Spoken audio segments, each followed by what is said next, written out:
Tuturuan ko kayo mga idol kung paano kayo makakonect sa piso wifi ng kapitbahay nyo ng libre kahit marami pa yung cellphone na i-connect nyo. Pero dapat meron kayong desktop or laptop na naka Windows 10 mga idol, kasi yung Windows 10 meron siyang sariling wifi. Yung Windows 7 kasi wala siyang sariling wifi. Dapat kailangan mo pang gumamit ng wifi kit kung Windows 7 ang gamit mo. So dapat talaga OS ng laptop mo is Windows 10.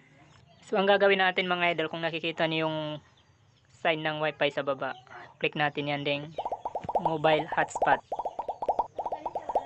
Kung nakikita niyo yung mobile hotspot mga idol, i-right click natin muna yan, then go to settings para makita natin yung wifi name ng laptop ko.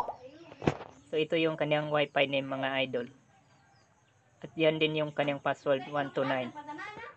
So yan yung wifi name ng laptop ko. So ang gagawin lang naman natin dito mga idol is i-connect natin yung laptop natin sa piso wifi, sa wifi window ng kapitbahay natin.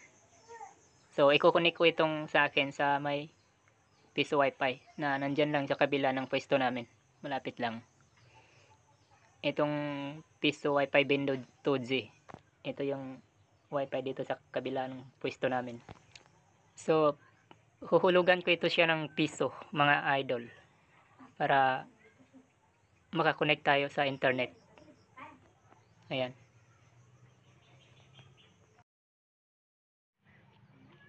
Ayan, click natin yung insert coin. Ayan, tanggalin ko muna itong nag-pop up na ito.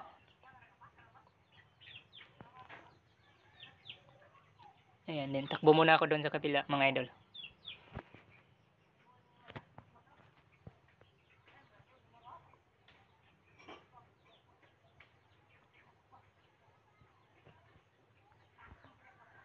Ayan, done paying natin. Okay.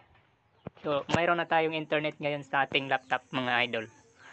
So, ang gagawin natin mga idol, click natin yung may wifi doon. Then, click natin yung may mobile hotspot para maka-on. Para i-on natin. So, punta tayo sa wifi ng ating cellphone mga idol. At hahanapin natin yung wifi ng ating laptop o yung hotspot name ng ating laptop.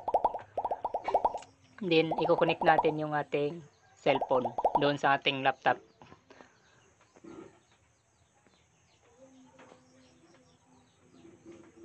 Oh, ayan. So, nakakapag-Facebook na ako mga idol. Try natin sa YouTube mga idol.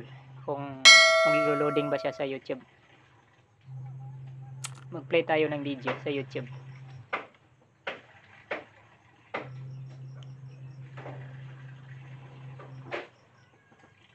Ayan. Ayan.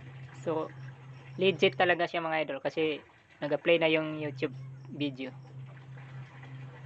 So, yung cellphone ko mga idol, wala yan siyang wifi, kundi yung wifi lang ng laptop ko na nakakonect sa piso wifi window.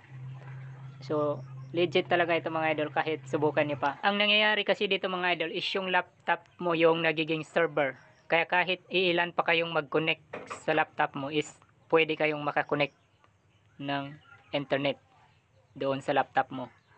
Dahil yung laptop mo ang server.